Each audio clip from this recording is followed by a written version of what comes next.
여러분 안녕하십니까? 8월 27일 수요일 아침 뉴스투데이 강원입니다.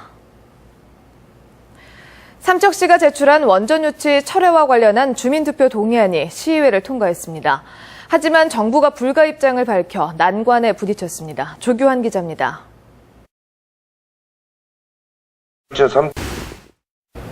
올 들어 강원도 내 체불 임금이 작년보다 크게 증가했습니다.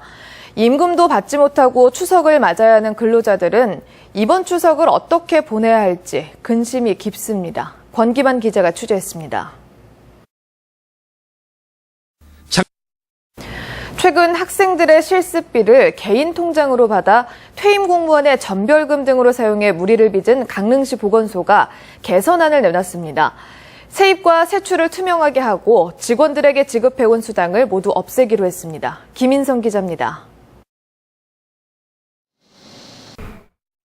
외국 관광객 200만 명 시대를 앞두고 강원도는 택시와 관광 안내소에 동시 통역이 가능한 시스템을 구축합니다.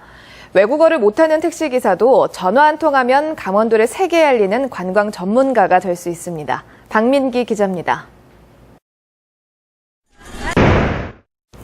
도내 폐광 지역 지자체들이 경제자립형 2단계 사업 발굴에 나섰지만 정부는 아직 후속 사업 계획이 없는 것으로 확인됐습니다.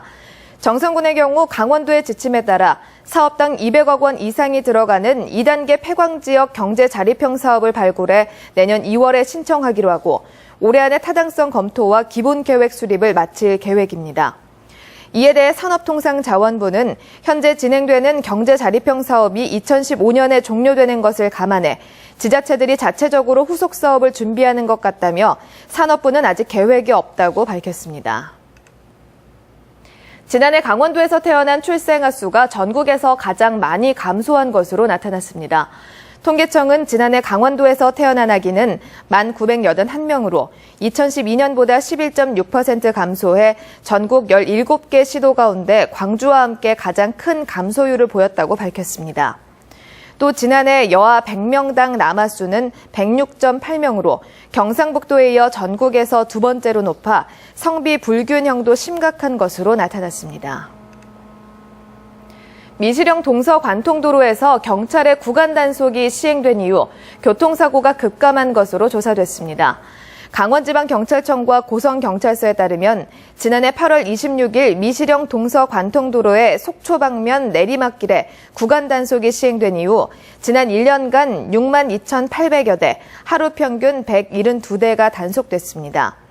하지만 지난 1년 이 구간에서 발생한 사고는 단 한 건에 불과해 종전 평균 20여 건에 비해 크게 줄어든 것으로 집계됐습니다. 아울러 요금소에서도 구간 단속 시행 이후 추돌 사고가 크게 줄면서 구간 단속의 효과가 적지 않은 것으로 나타났습니다. 추석을 앞두고 철도 건설 현장에 대한 특별 안전 점검이 실시됩니다. 한국철도시설공단 강원본부는 오는 29일까지 추석 연휴 귀성객들의 안전 확보를 위해 관내 21개 철도 건설 현장을 대상으로 현장과 통과 구간, 인접도로 등에 대한 통합 안전 점검을 실시합니다. 이와 함께 112개 하도급 업체의 임금 지급 실태와 지역 물품, 자재 공급 업체에 대한 대금 체불 여부도 함께 점검할 계획입니다. 오늘의 날씨입니다. 오늘 아침 영동 지역은 산발적으로 빗방울이 떨어지고 있고 영서 지역은 구름이 조금 낀 맑은 날씨를 보이고 있습니다. 강원도 지역 오늘은 동해 북부 해상에 위치한 고기압의 가장자리에 들어 영동 지역은 대체로 흐리고 비가 조금 오겠으며 영서 지역은 오후 한때 구름이 많겠습니다.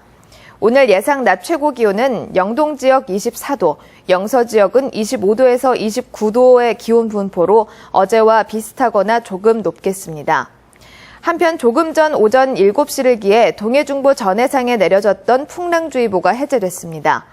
그러나 동해안은 내일까지 너울에 의한 파도가 방파제를 넘을 가능성이 있어 안전사고 예방에 주의가 필요합니다. 이어서 오늘 있을 강원도 내 주요 행사를 안내해드립니다.